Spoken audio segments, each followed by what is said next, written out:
Welcome to another episode of Angels, Positivity, and Love. Incredible guests the world over with amazing insights, very diverse backgrounds.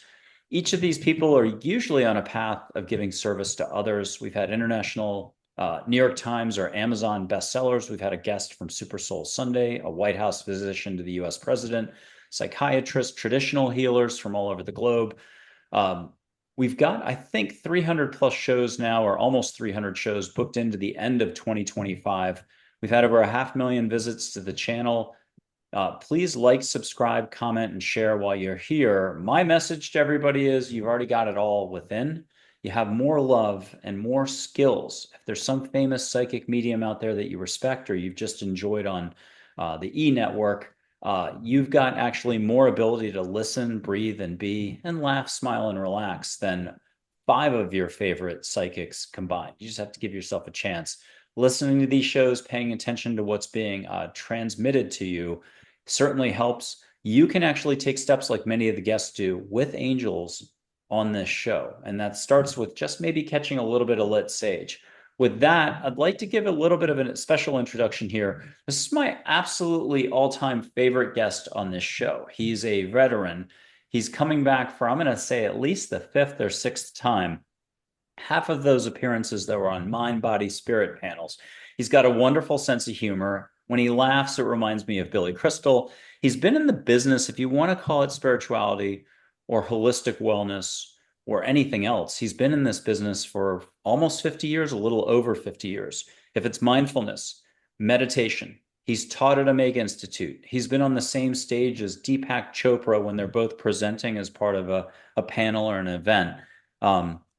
He's also got a lot of personal experiences, which he shared on prior episodes of the APL show. So whether we're talking out of body experiences, and I'm not talking out of body because he got hit by a truck, although he did have a near death experience, out of body experiences where you're more conscious than you would ever believe, and you're actually hanging out in the galaxy with other loving beings and almost in a conscious university class, not during sleep, to having many other skills. He was a remote viewer for a brief period in the 1970s, as part of the Stargate program. And he has many other skills. And it's skills that I was trying to reference at the beginning, which is just basic listening, feeling, seeing, and so on. We all have those skills.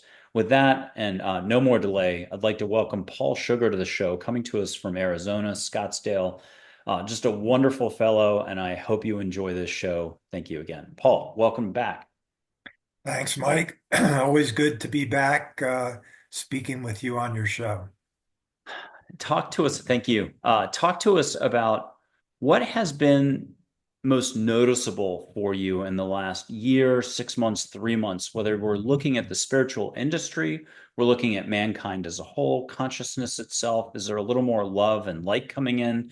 Or is it for you personally just a new lesson on your journey, something that you've either had to let go of or embrace more? Where would you like to begin? Well, as we know, there's an enormous amount of things going on in the world right now. And I try to keep up on what's happening there.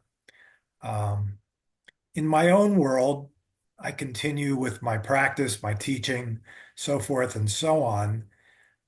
What's come to my attention lately, like within the past 2, 3 months, maybe 4 months, is the whole idea of manifestation, um, which is something that I've been aware of for decades, but something that I never really paid much attention to. I always felt like if I aligned myself with the universe, then manifestation would take care of itself. And I still kind of have that underlying feeling that the first step is to align oneself inwardly and with the universe so that manifestation can take place almost automatically. But for some reason, I'm reading more and more about it. I'm seeing that more and more people are interested in it. It probably originally came to my attention 50 years ago, and then over the past few decades, it has morphed into different approaches, different presentations. And the one that comes to mind is the popularity of The Secret, which I'm sure many people are familiar with. To me, that was a distortion of the concept of manifestation. Um, what I saw was a promise to teach people how to manifest everything that they wanted in life, such as money, a big house, a boat, whatever, all the material things. And that seemed to be the direction that the idea of manifestation was going with people who are interested in The Secret. So when I took a look at it and followed some of the stuff that they were doing, I kind of put it to the backside, put it to the wayside, and just chalked it up as another iteration of the concept of manifestation being presented in such a way that it just didn't make sense. Um, that's really the last time that I placed any attention on it. I know it's been a while since The Secret has been popular. But the idea of manifestation has come back to me recently. And trying to get a handle on how it all works and understanding the concept. Um, and what I'm seeing is that a lot of the energy behind this concept of manifestation has to do with the concept of belief. And so the big question to me has always been, how does somebody come to believe in something that they really haven't experienced yet? And so that's always been an issue, and that's been something that people have approached me with and asked me questions. And I usually don't really have a clear answer about that. But there seems to be a meeting point between somebody who hasn't had an experience like that, so they're not really believers yet. And then that same person starting to smell the coffee. In other words, they're starting to see little examples of how manifestation is beginning to work in their lives. And so then it becomes um, almost like a dance. The non-believing part of the person um, holds hands with the part of the person who is beginning to see evidence of believing. And so they do this dance together. And then gradually, what I've noticed um, is that the believing starts to become prominent and the non-believing starts to fade away into the past. So there seems to be this natural progression, this natural unfolding for people nowadays who are being introduced into the world of believing that these things are possible, along with many, many other things. As we all know, there are so many new ideas being brought forward recently. Well, when I say recently, over the past 10 years or so, that are connected to manifestation and belief and so forth. But things like fractals and multiple dimensions and um, theoretical quantum physics. So people are really opening up to these new kinds of ideas, if only intellectually, they're at least getting to wet their whistle and become familiar with concepts that will someday become real and vibrant for them. And so that's really what I'm seeing, and I'm kind of testing it out myself um, by doing new projects, things that I wouldn't have done in the past, and seeing how it's unfolding. And sure enough, you know, going outside the box has been quite an education for me. And um, whereas I was really, I wasn't a non-believer, but I wasn't a believer either because I never really went down that path. And so it's interesting for me to see how this belief system is unfolding for me now that I've stepped outside my usual way of matriculating uh, with life on this planet. And it's almost a 24/7 experience where that synchronicity, which some people experience from time to time, maybe once or twice a week or something like that. That synchronicity, amazingly, is becoming a 24/7 experience for me. It's almost like every event in my life is being woven together with this idea of synchronicity. Everything is just kind of unfolding. Excuse me. So I'm coming to the conclusion that although I didn't really focus much attention on this whole concept, that it's just kind of been there all along for me in latent form. And by just shifting my attention a little bit into this whole framework of manifestation, it's opened up a door almost without effort, just by shifting my attention.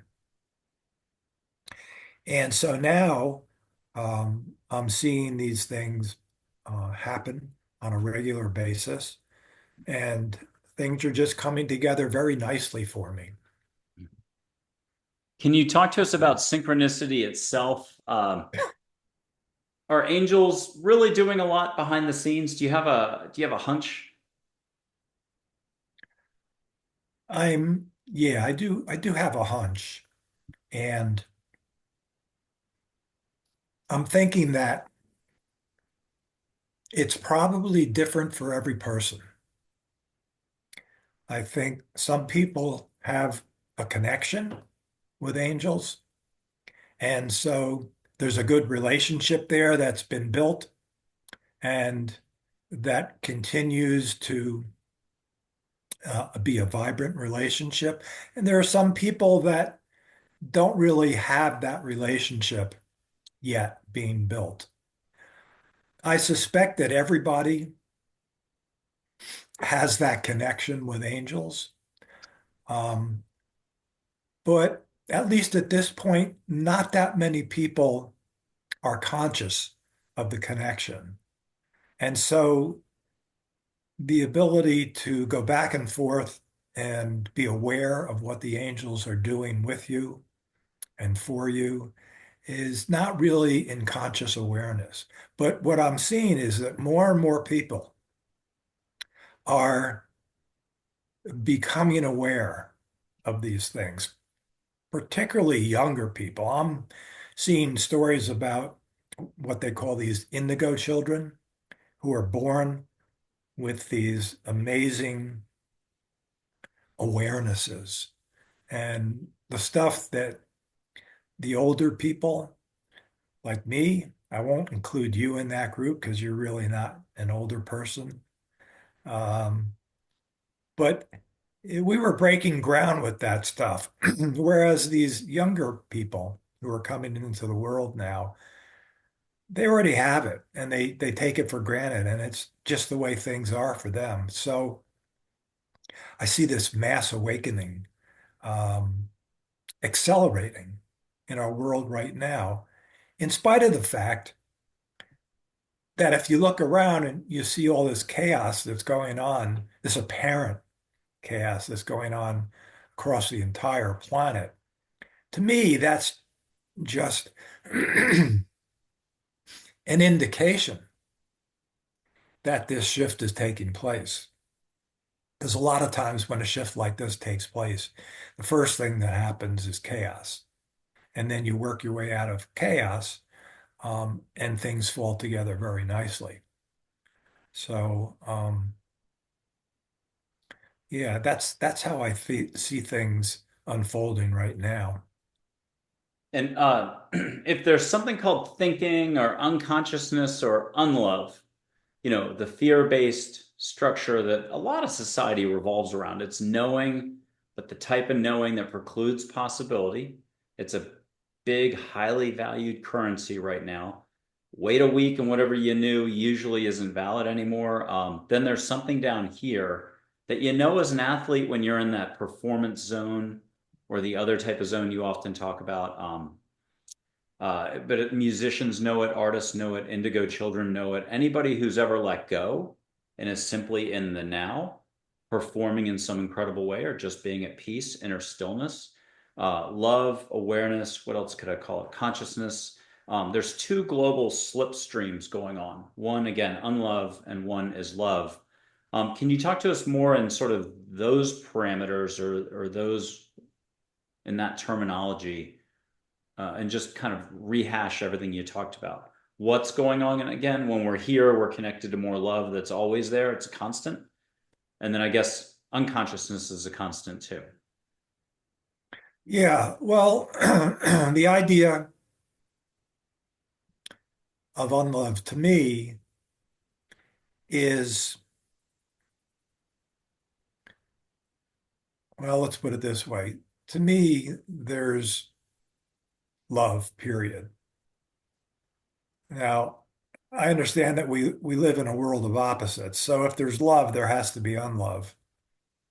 But I've always considered the opposite of love to ultimately be a part of love.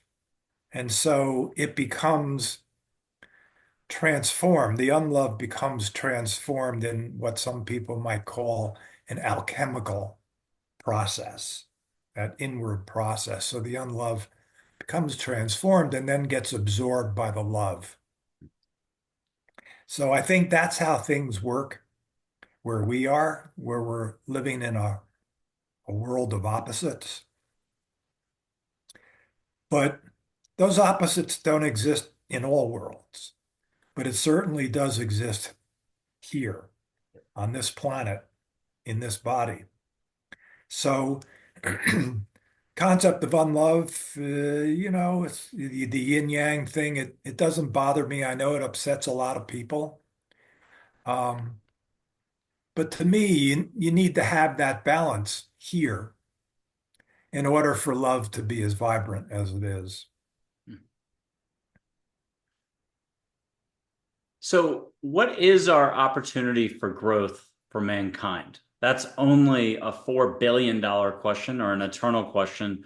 But what is this opportunity that's before us right here, right now, for every person watching, and even for the ones doing their corporate job in a big city somewhere that doesn't have time for any of these concepts? What's our opportunity for growth for each of us? The opportunity exists to completely manifest, and we're back to that word again, to completely manifest our spiritual nature, which is defined primarily by love, but the opportunity to manifest that spiritual nature in this body on this planet. To me, that seems to be the bottom line. That seems to be what's going on. And in my travels through the universe and so forth and so on into other dimensions and things like that, I've become very familiar with that spiritual nature.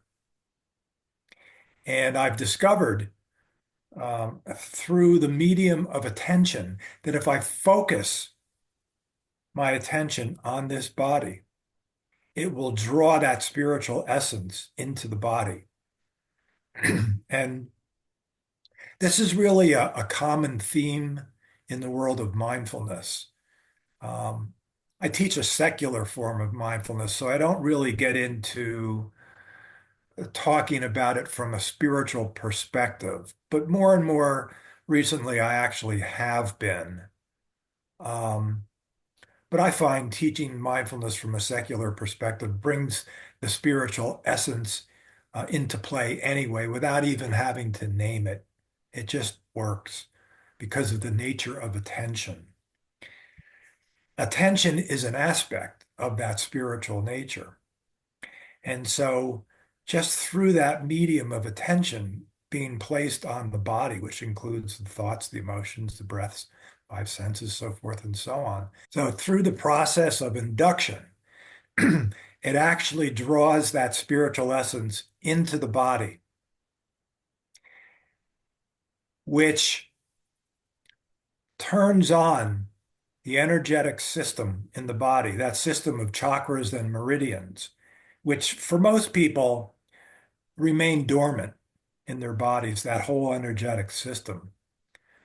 But the energy that is inherent in that spiritual essence, once it gets drawn into the body, ignites the energy system in the body. It's like putting a flame to a match.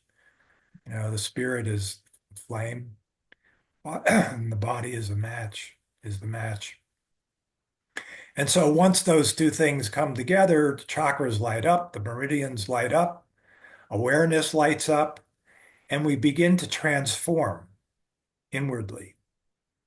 And when that happens, it has a ripple effect uh, with everybody else and everything else on the planet. No, not just the planet, but throughout the entire universe. We know that that's happening.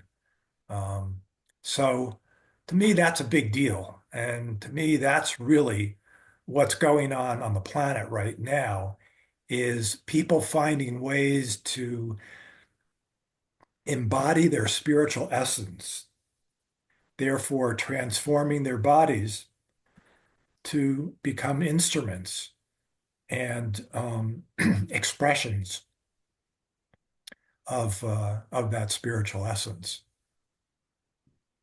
I love it. And And all of that really harks back to the concept of manifestation. You know, the original manifestation that we were talking about earlier was just a small piece of what I'm talking about now. This is the big deal. This is the big manifestation where we are learning how to manifest the entire spiritual essence of the universe in this body on this planet. That's really the whole ball of wax with manifestation. And that's what I thought 50 years ago. Um, but because it's become such a popular thing recently, I have been revisiting it, and it's interesting. It's just another indication to me of everything that's going on and how everything is really um, accelerating and coming to a point right now.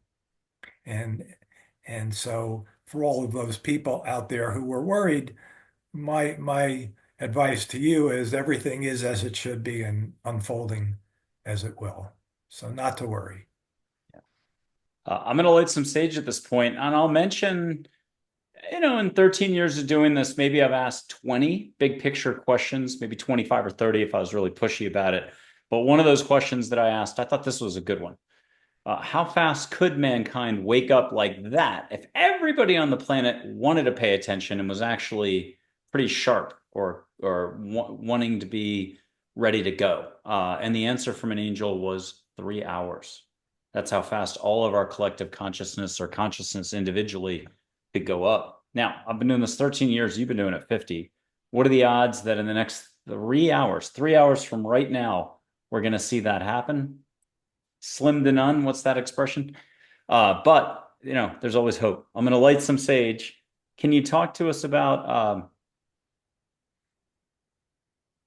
it is just here and now. It's not about doing anything. There's nothing to gain, nothing to lose. It's just letting go a little bit, being in the heart. You already have all the abilities in the world, like catching the scent of sage right now. You're in Arizona, Scottsdale area. I'm in Texas, San Antonio area. Are you catching some sage? We did it before the show. We've done it dozens of times, hundreds of times. Yeah. Okay. And if you would close your eyes, ask for an extra flower smell that catches you off guard because it's so strong and the universe is so canny or uncanny, whatever the expression is. We'll throw in the un for a little fun. Uncanny. Yeah, What are you getting? jasmine. I didn't do it. Okay, at home, if you need extra help, just ask the universe to help you out of your head into your heart. You're about to step up to the plate for the community softball game. You want to crush the other team. That's fine. Do it with like proper happy intent. You just want to hit a couple good ones. Ask the universe to jump in your arms and to help you focus, let go, no focus, no triota. It's got to be your language, your intent. I don't think this is ever going to snuff out. So I'm going to set this down. There might be a few smoke wisps flying around. But Paul, what do you usually set your intent on throughout the week? Is it for before one of your hikes? You've got that incredible, those peaks just right there out the back door in Scottsdale. When do you set your intent consciously? When do you do a really good job of it? Um, let's see.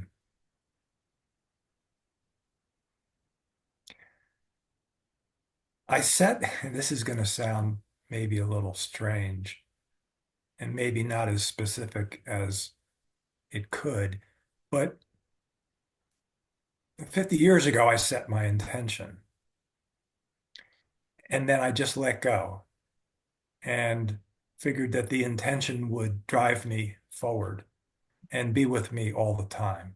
So I didn't feel the need to revisit the intention over and over and over again. I felt like if I just made it once and meant it and started to live toward it, that it would take care of itself. And so my intention was pretty much what we've been talking about, which was to manifest my spiritual essence as fully as possible and to be of service to myself and the planet, everybody and everything on the planet, and create ripples throughout the universe in service to that intention. And your website, your original website, stresspeters.com, people can check that out. You've certainly had a long track record for mindfulness, meditation, stress reduction, the whole mind body thing. And this is all scientifically proven. The usual, what wasn't though normal back when you started this and introduced it to corporations and individuals, it was definitely more cutting edge back then and unheard of, the MBSR and everything else. And you've had accreditation from a few places.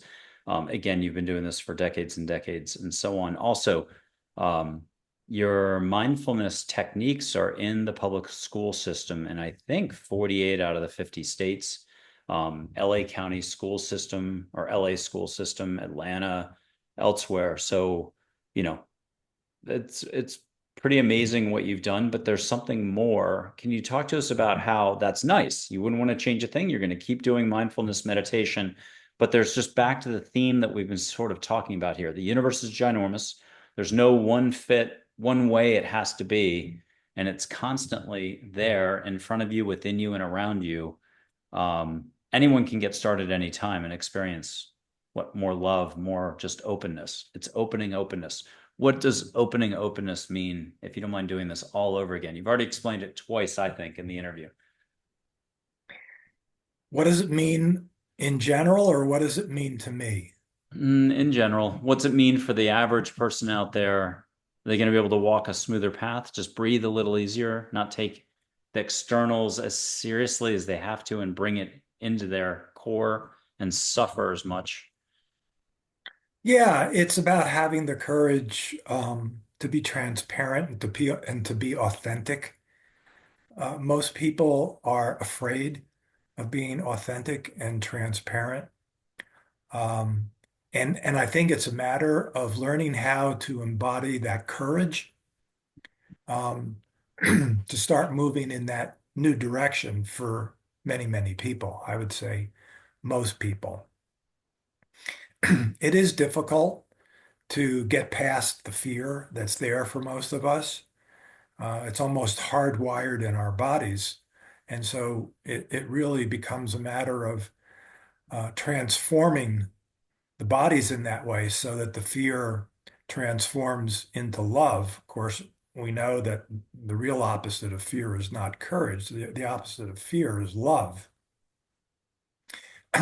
But in this case, courage is an iteration of the experience of love. And so what we're working on in this spiritual transformation is putting the fears to the side, embodying enough courage so that we can live an authentic life and express who we are broadly from a spiritual point of view, and realize how expansive we are and how we exist in and throughout the entire universe in all of those multiple dimensions that are being talked about in quantum theory.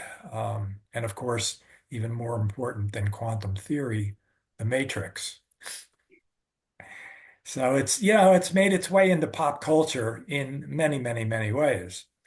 And so it's the realization that we're working toward, that we exist, in a big, big way. And we have the ability to expand and contract actually who we are. We really have the ability to do anything that we can imagine. Imagination and focus, creativity, those are fun aspects of who we are. Well, I'm going to pull up another prop. It's construction paper black, but a blue sky works great, or a shut-off TV. I'm going to put my fingers up and just do something that was out of Celestine Prophecy, the movie, with either a JAG or NCIS actress and another actor from Band of Brothers. She was showing him against a Colombian jungle backdrop how to see an aura or light or consciousness or love itself, universal light between his fingers. As another guest put it, Sue Fredrickson, I think. This summer said that they were doing this in the 70s before the movie existed. In India, they do it this way. So it doesn't matter. You'll get to see a stream of light. It'll be a two-step process, though. The first step is just see my light flowing. I'll try to loosen up a little. It'll be white, gold, green, yellow. You'll simply see what you say, what you see.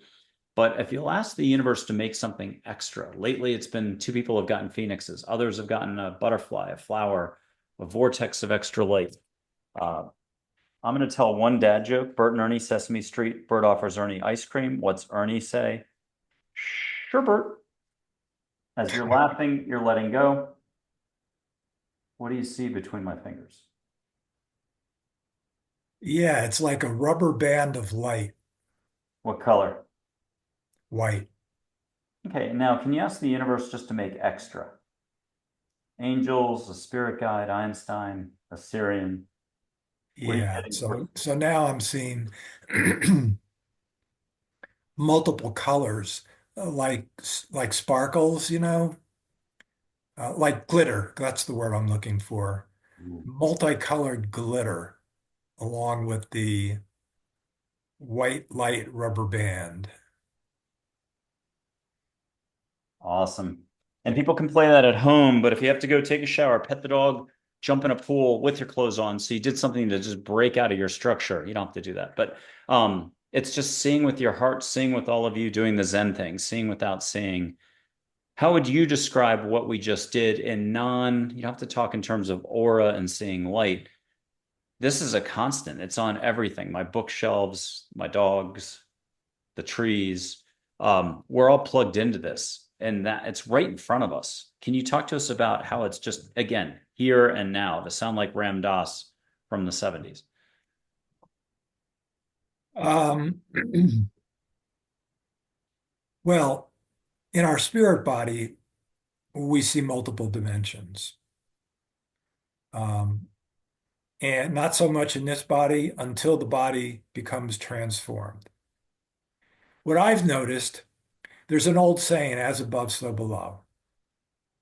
And what I've noticed is that the body has the ability to ultimately become a pure exact reflection of the spirit body. Mhm.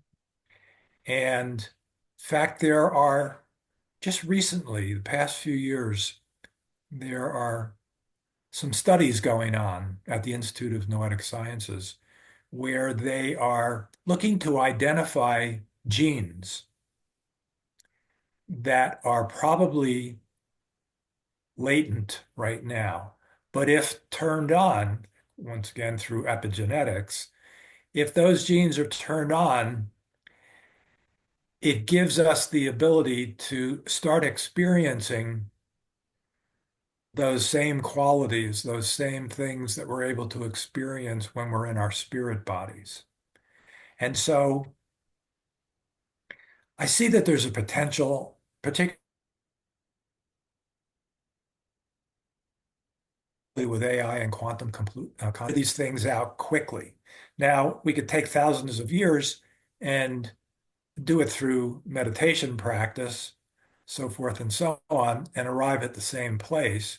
Or we can discover ways to adjust perhaps the DNA, the genetic makeup of these bodies, so that we take a shortcut, so to speak, Do you into do you think that's an Ozempic shot though? If I said it correctly, what that shot is called to lose weight all of a sudden overnight.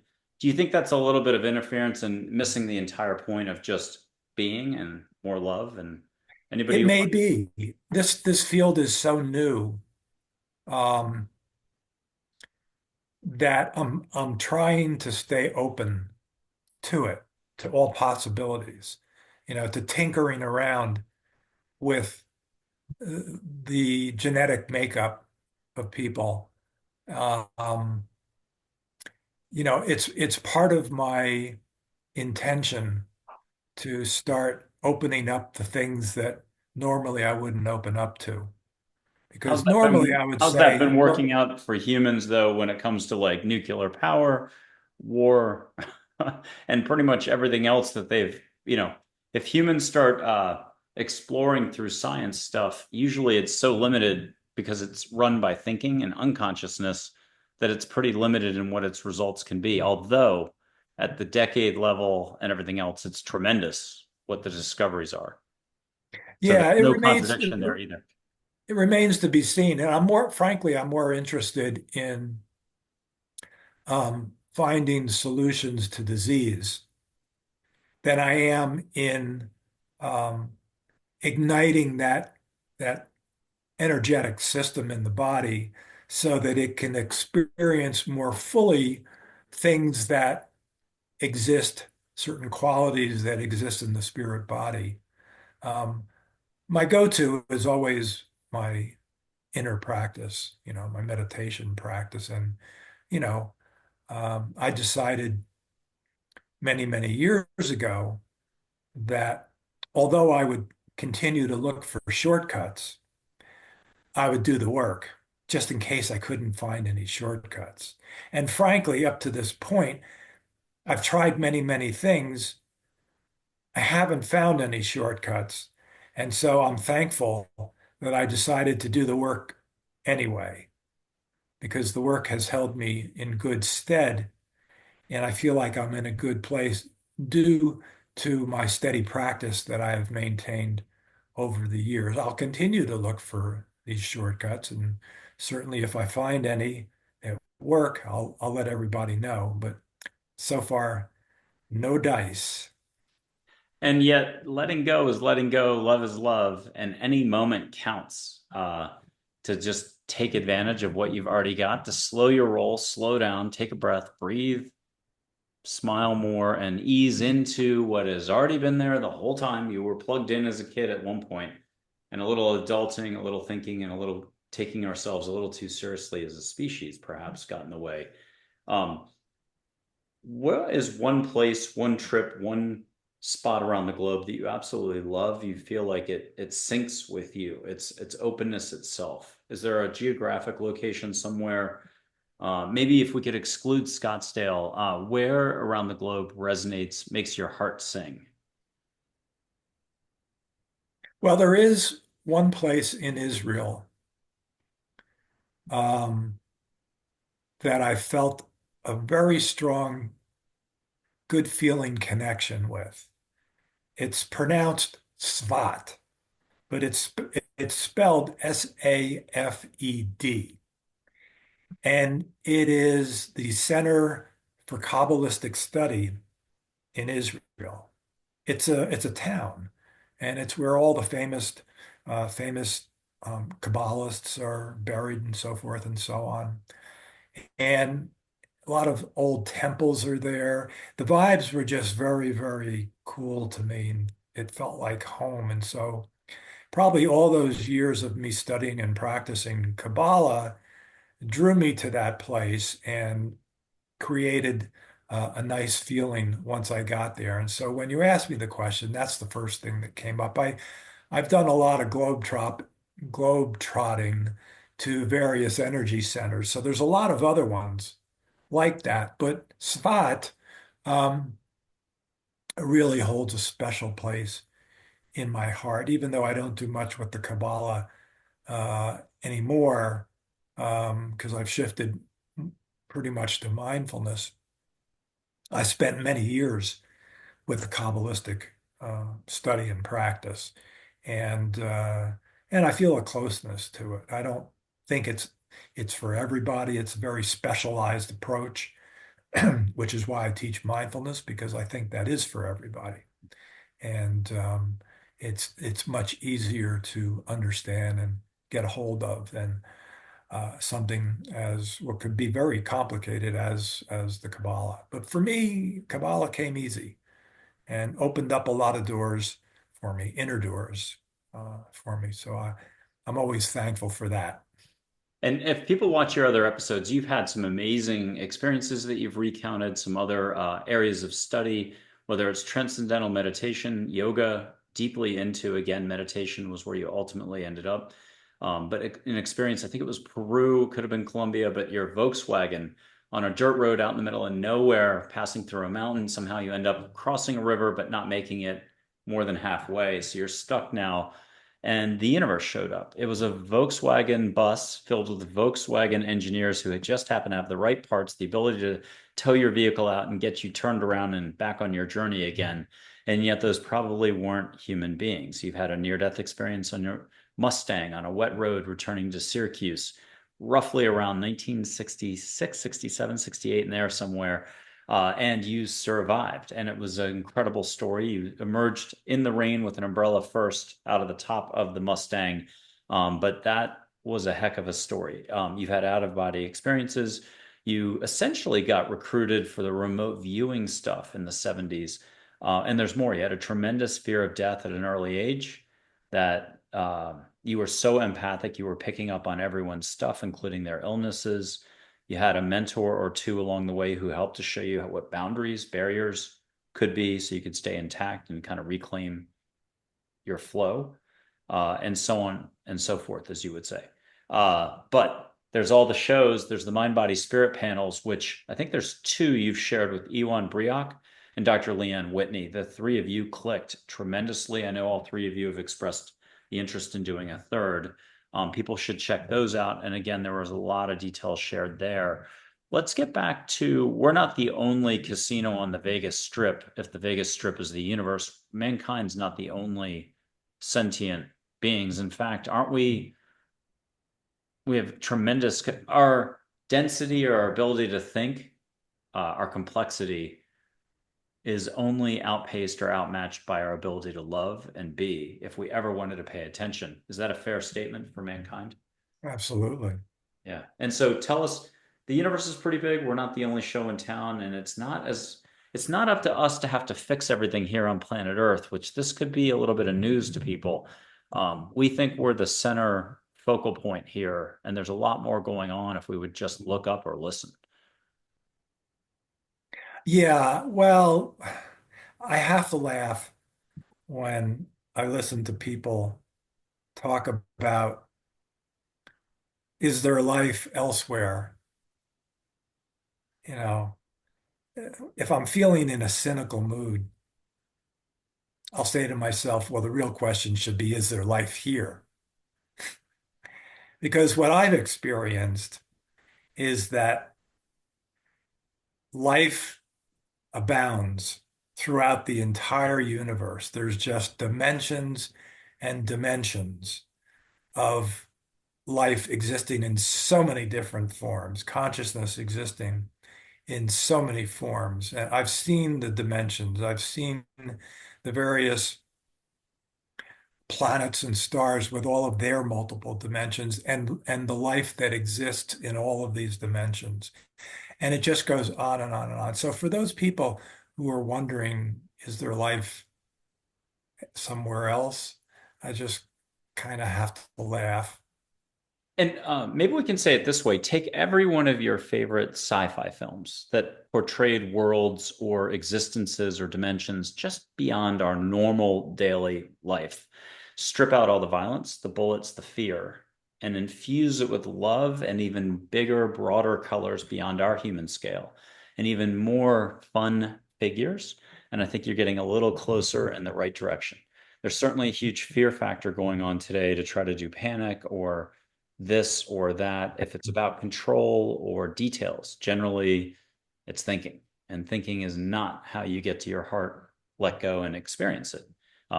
Would you say love is the fabric of the universe? Oh, yeah, yeah, most definitely. Most definitely. And, I would like to make a comment about thinking, um, because I feel like we don't want to throw the baby out with the bathwater. I think in most cases, thinking uh, is a problem for people. But I believe that through that spiritual transformation, we can also transform the nature of thought into something very special, into something very different than the way we experience it right now. So I think, pun intended, I think that thinking has great potential.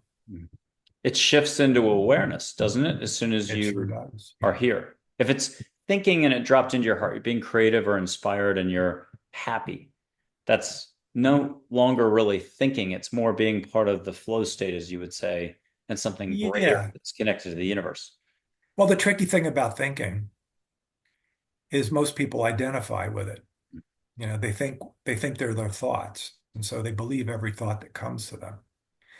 But with practice, and I was able to experience this through my meditation practice and get to the point where thinking slows down and finally it stops, and there's no thinking whatsoever for as long as I want.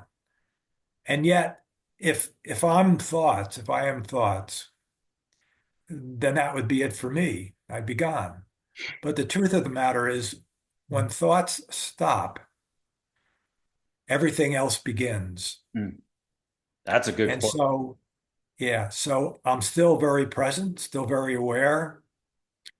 My being is intact, even when there's absolutely no thinking going on. So, for all of those people who think that they are their thoughts, they need to practice, practice, practice, and get to the point where they realize who they really are. Because once you put that thought process to bed and allow those other things to come online, it's quite the awakening. That being said, I want to come back and remind everybody that we can transform thought into something very special. That's really well put. And there's that book, Way of the Peaceful Warrior, Dan Millman, in the movie Peaceful Warrior. There's a scene in the movie, might be at the gas station or at the bar, I forget. But Nick Nolte's playing a garage mechanic or a gas station attendant who's really like a sensei. And he at one point says, "You're not your thoughts." And it's just a brilliant moment. You can probably YouTube it and find that specific scene. I'm going to put up a couple angels for you and just see what comes out. If you want to get a hug, get something private you don't want to share out loud. But if you do want to share something, last but not least, but we'll say first, but the most, Joy. She's joy. She's lots of love. What are you getting from her as a reminder for us all?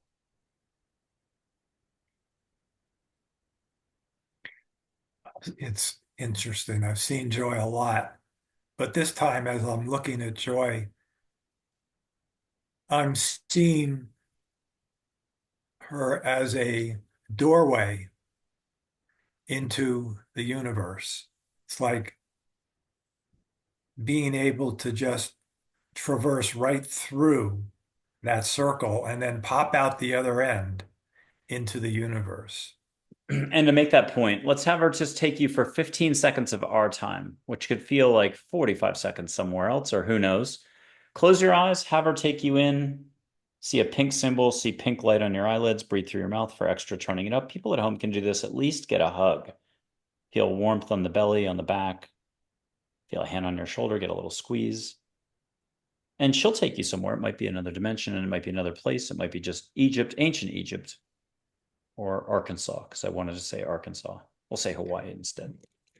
And I got him laughing, but it will not distract him because he's really good at this and Joy knows her stuff. Where did Joy take you just now? Well, out into the universe. Cool. And it, it's looking like Sirius, actually.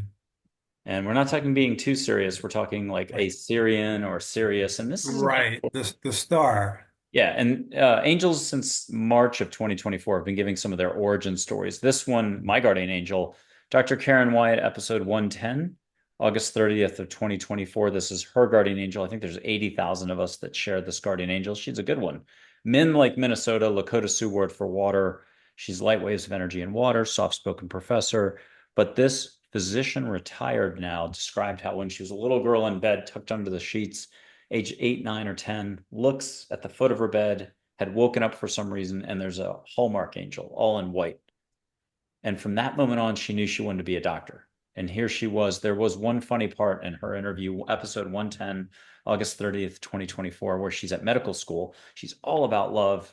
Somebody asked the whole class or all the med students, why are you here? And she's like, love, share love. And she knew to shut up after that and never open her mouth or speak about love again from that moment on in her medical profession career. But she had a special touch with patients. She emanated love that even other physicians with hopeless cases would come to her and say, you had a turnaround with my patient, that it was a roadblock.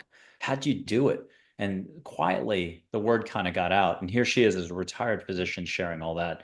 Let's, before we do any other angel photos, the universe is so big that meeting an angel in human form, you're walking down the street, you bump into two sparkly eyed women, elegant, fun, safe, your wallet's still in your pocket, and you have a great conversation. You can even ask them for a cup of coffee and have a 1 hour conversation over a cup of coffee somewhere, be the best hour of your life. What is that all about? How is it possible to meet angels in human form? Our doctor got that done for half an hour on a beach in Redondo. What will you allow for is the rub. And I think we're all looking down at our shoe tips all day long. It's called thinking. We're limiting quite a bit. We're not looking up very often. It's Plato's cave, whatever you want to call it. Uh, is it really possible to meet angels pretty intently or intensely? And even in human form, I'll put up Charlotte for a second if you need a patented response. Yeah, no, I got into this many, many years ago, and I do think it's possible. I can't say that I've had that experience knowingly, although that one in Peru, who knows? I mean, that was pretty amazing, and you described it perfectly. So who knows? Perhaps. But possible, is it possible? Absolutely possible. Absolutely possible. And I think it can happen in multiple ways. And Charlotte once said 7% less thinking a day is it. That's it. Olympic gold medal. You don't have to do any less thinking. It's flip that pancake at 7% more in your heart. What's Charlotte say about all of everything we've been talking about? Yeah. Uh, I'm hearing the phrase right on, And then right on. I'm going to put up Min and Dale. She's got a serious background origin story. Now, when you're an angel, the best I could do for this is it's sort of like graduating and you're just more broad and love, and you can take any shape or form, and you're not here to interfere. Love is love, and the rest are details or thinking.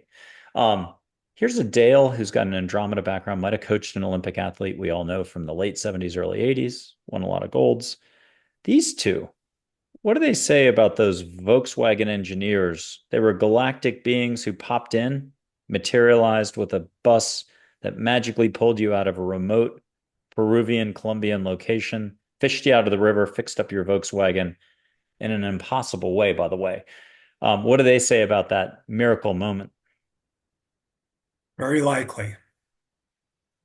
And then Dale is a coach, a beautiful coach, very soft spoken. If anyone wants to remember the actor Greg Kinnear, that's fine. Greg Kinnear, or if you have to, George Clooney. What's Dale have as a really funny, gentle reminder for us all? Mm, just embracing love. That'll get you to where you're going. I'll put up a couple more and then we'll wrap this portion of it up and have you close us out. But I got a Mac, don't call her Mackenzie. Everything plants, animals, and nature. What does she have as a reminder? Well, I'm seeing the word service. And then last one, four archangels, Michael, Gabriel, Raphael, Uriel.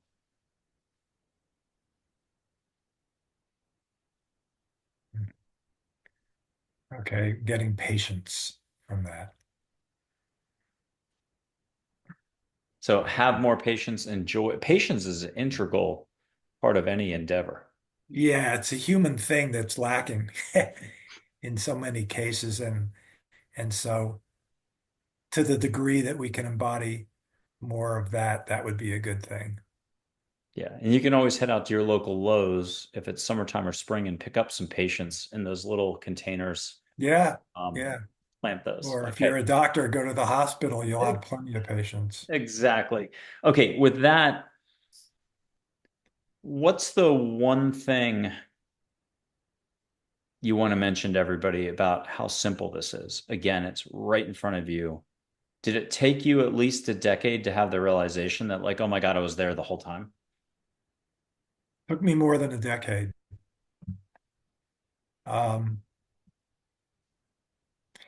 I started to smell the coffee after maybe, well, 15 years. I think I must have been a slow learner. I think for most people, um, it can happen a lot quicker than that. Well, we'll do one last actual exercise, and then you do have a concluding statement you've got to make. This is kind of like a trial in a way, or just a show that has the guest close us out. But I'm going to put my hand up in Texas. If you could put your hand out in Arizona, only our highest intent, our love and above side.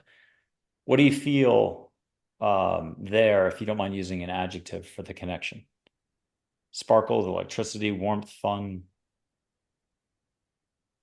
You could say all the above. E, we'll take a good compliment here. That'd be good. Yeah, well, you're usually right on. And so all of the above, that fits very nicely.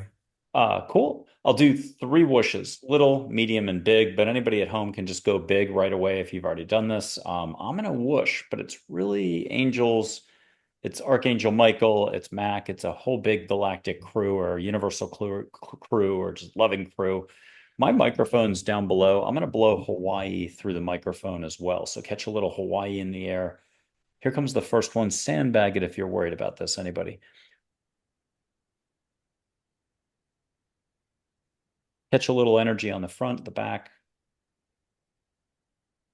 Yeah, What'd you I'm get? seeing waves actually. I didn't do it. Okay, second one, medium, like ocean waves or energy waves? Ocean Well, ocean, but there's a energy. lot of energy in those waves. Nice. And I'll put up Min because she's pretty amazing. Have her do something special for you. Okay, here comes the medium one.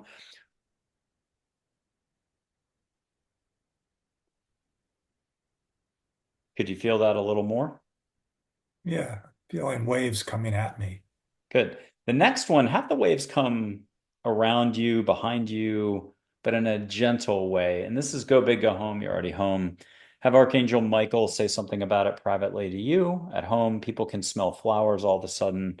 I'll put up one more angel. We'll see who we get. Here's Joy. Have Joy add some pink flecks of light into the room. Why not? If you're not allowing, you're not allowing. What will you allow for? Here it goes.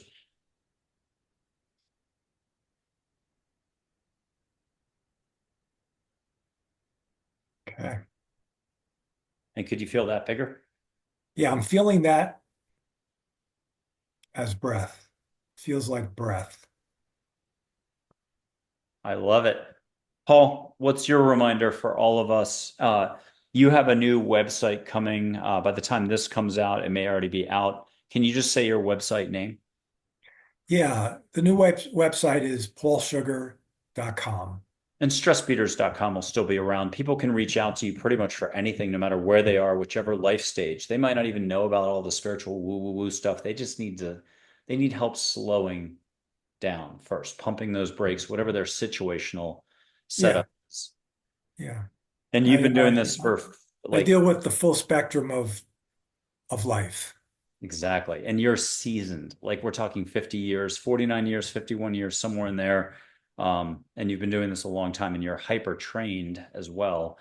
People can look at that at the stressbeaters.com website, but I have a feeling your new website will have that background as well. Yeah, there'll be plenty of references to that. Yeah. What's the final reminder? You have a mantra for us you want to leave us with? Well, I could say something like, it is now. Okay. That's a good mantra. It's short, simple, to the point.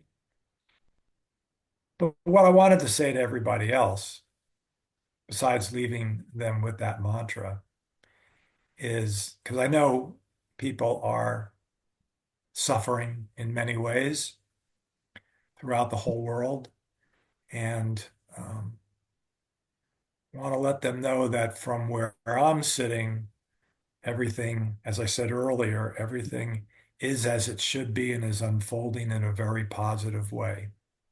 In spite of what you might think or see or interpret at this point, at least from where I sit, there's one person who feels like everything is unfolding exactly as it should. Sounds like hold the faith and don't get caught up in the details too much. You do have a direct connection to the universe. Anytime you want to take a breath, smile, Right. simply look up, whether at a cloud or a star, or appreciate nature, you're immediately opening the connection, that line of communication that's there the entire time you've been alive. Yeah. With that, Paul Sugar, mindfulness expert, meditation expert, very well studied on so many different spiritual modalities for 50 years, remote viewer, out of body experiences still today, and many other areas as well. Thank you so much for being on Angels Positivity and Love. It's always a treat when you share your wisdom with us. Thank you. Well, you're very welcome. And it's always a pleasure to be speaking with you and to your audience as well. Thank you.